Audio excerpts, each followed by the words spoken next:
તમારી જિંદગીનો એક જ મકસદ છે ઇન્ડિયન ટીમને હરાવવાનો. પોપટપુરા મંદિરે પણ જો મહાશિવરાત્રી છે એટલે ભીડ છે આજે. જય માતા મિત્રો, સ્વાગત છે તમારું નવા બ્લોગમાં. તો આજે છે મહાશિવરાત્રી ને આપણે પી રહ્યા છીએ ભાંગ. તો કમેન્ટમાં એકવાર જરૂરથી હર હર બોલે ભોલેનાથ શંભુ શંકર જે લખવું એ લખી દેજો. અને તમને મહાશિવરાત્રિના પર્વની ઢેર સારી શુભકામનાઓ. આપણે પીએ છીએ ભાંગ, તો તમે પણ ભાંગ પીધી હશે. આઈ હોપ પીધી કે નહીં કોમેન્ટ કરીને જરૂર જણાવજો. તો ચાલો આપણે દુકાન જવા નીકળી ગયા છે અને મળીએ આગળ જઈએ.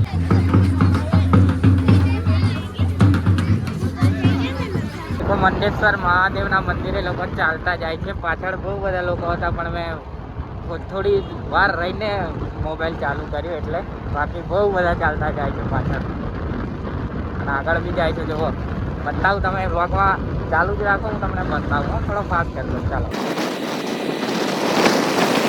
આ દેખો બીજા જાય છે. બહુ જ પબ્લિક ચાલતી જાય છે. આજે મહાશિવરાત્રી છે એટલે ભોલેનાથના દર્શન કરવા માટે. તો તમે કોમેન્ટમાં હર હર મહાદેવ જરૂરથી લખજો. જોઈ શકો છો તમે ભક્તો ચાલતા પણ જાય છે. છેક ગોધરાથી ચાલતા આવે છે 21 કિલોમીટર શહેરાના મંડેશ્વર મહાદેવના મંદિરે દર્શન કરવા માટે. અને એ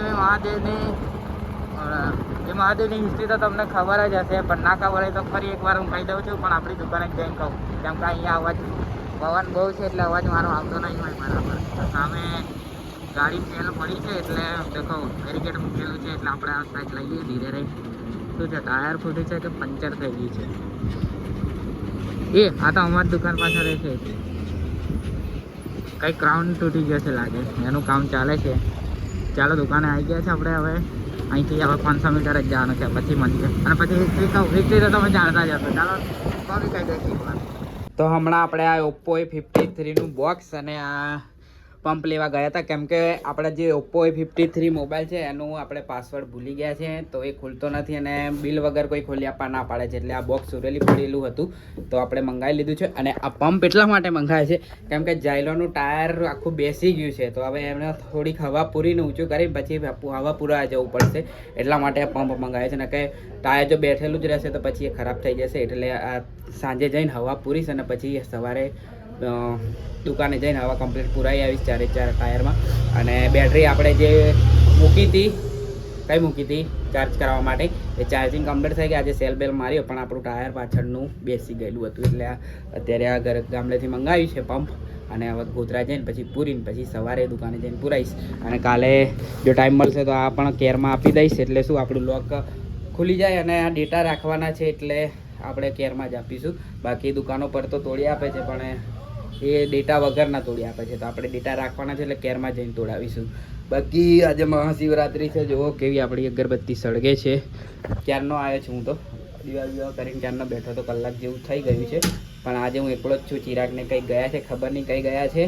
બાકી ચાલો મળીએ થોડી વાર રહીને. ભાંગ પીધી કે નહીં અને હર હર મહાદેવ તો કમેન્ટમાં લખવાનું ભૂલતા નહીં પાછા, જરૂરથી લખો.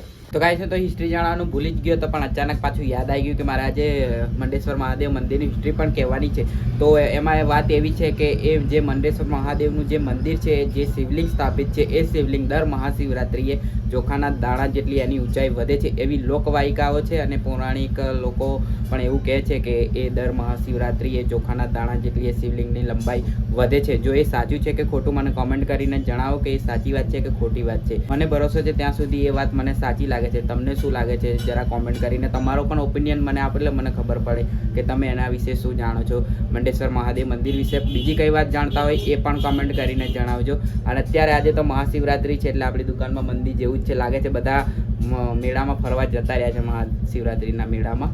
તો જોઉં છું હવે થોડી વાર બેસું પછી આપણે પણ નીકળીએ ઘરે જવા. કેમ કે આજે પાછી છે ઇન્ડિયા પાકિસ્તાનની મેચ, હાઈ વોલ્ટેજ ડ્રામા મહામુકાબલા જે બધા લોકો કહે છે. તો એ મેચ જોયા વગર તો આપણે ચાલે જ નહીં. એટલે આપણે ફટાફટ પછી થોડી વાર રહીને ઘરે જઈએ અને પછી મેચ જોઈશું ને બધી અપડેટ તમને આપીશું. તો બ્લોગમાં બન્યા રહેજો એન્ડ સુધી. લાઈક, સબસ્ક્રાઈબ ને શેર કરવાનું તો જરીક પણ ના ભૂલતા, બરાબર છે? ચાલો પોપટપુરા મંદિરે પણ જો મહાશિવરાત્રી છે એટલે ભીડ છે આજે. અહીંયા છે મહાદેવનું મંદિર, ત્યાં દેખો ભીડ કેટલી છે. તો આપણે ઘરે જવા નીકળી ગયા છે ને ટાઈમ થાય છે અત્યારે ઓલમોસ્ટ 2:30 વાગવાના છે પણ ફોકસ ના થયું છે ને. તો આપણી જોડે પંપ છે ને, તો હમણાં દર્શન કરવા અને ભાંગ પીવા જતા પણ હવે પંપ મૂકીને જવાય નહીં. તો હવે ડાયરેક્ટ ઘરે જ જતા રહીએ. ચાલો આ દેખો બધા દર્શન કરીને નીકળી ગયા ઘરે જવા માટે. અહીંયા ગાડીઓની અહીંયા પાર્કિંગ કરેલી છે, અમુક ગાડીઓ અહીંયા છે, જોઈ શકો છો. ચાલો, હર હર મહાદેવ. તો ગાઈસ આપણે ગામડે જવા નીકળી ગયા છે જાયલો લઈને.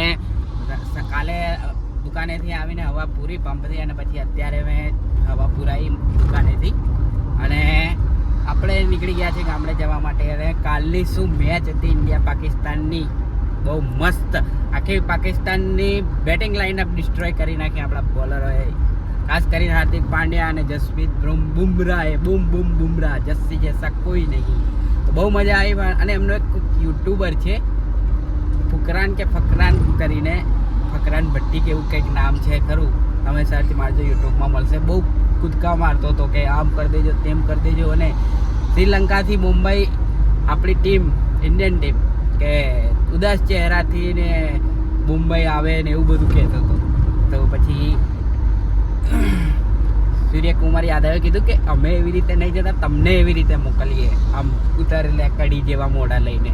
તો 13મી ઓવરમાં તિલક વર્માને બોલિંગ આપી અને રિંકુ સિંઘને પણ બોલિંગ આપી. તો એમની શું ઇજ્જતના ધજાકરા ઉડી ગયા.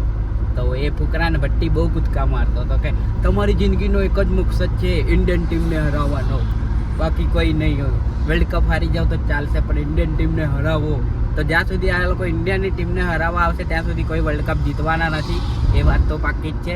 બાકી તમે આવો, વર્લ્ડ કપ રમો, અને ખાલી ઇન્ડિયાની ટીમને ના હરાવો, બધી ટીમને હરાવો તો વર્લ્ડ કપ જીતાશે. તમારો મકસદ એક જ હોય, ઇન્ડિયન ટીમને હરાવવાનો. હરાઈ લીધી લે. તો પછી તો ધોયલા મોઢા ને ઉતરેલી કડી જેવા મોઢા થઈ ગયા છે બધા ફકરાન ભટ્ટીના ને એવા બધા. બહુ મજા આવે છે મને તો યુટ્યુબમાં એવું બધું જોવાની. તમે બી જોતા જશો આઈ હોપ. તો આની સાથે જ આપણે આ બ્લોગને પણ અહીંયા જ એન્ડ કરી દઈએ. આઈ હોપ તમને આ બ્લોગ ગમ્યો છે. બ્લોગ ગમ્યો હોય તો લાઈક કરજો, શેર કરજો, અને ચેનલ પર નવા હોય તો સબસ્ક્રાઈબ કરજો. બાકી ફરી વળીશું નવા બ્લોગ સાથે. ત્યાં સુધી જય માતાજી, જય શ્રી કૃષ્ણ.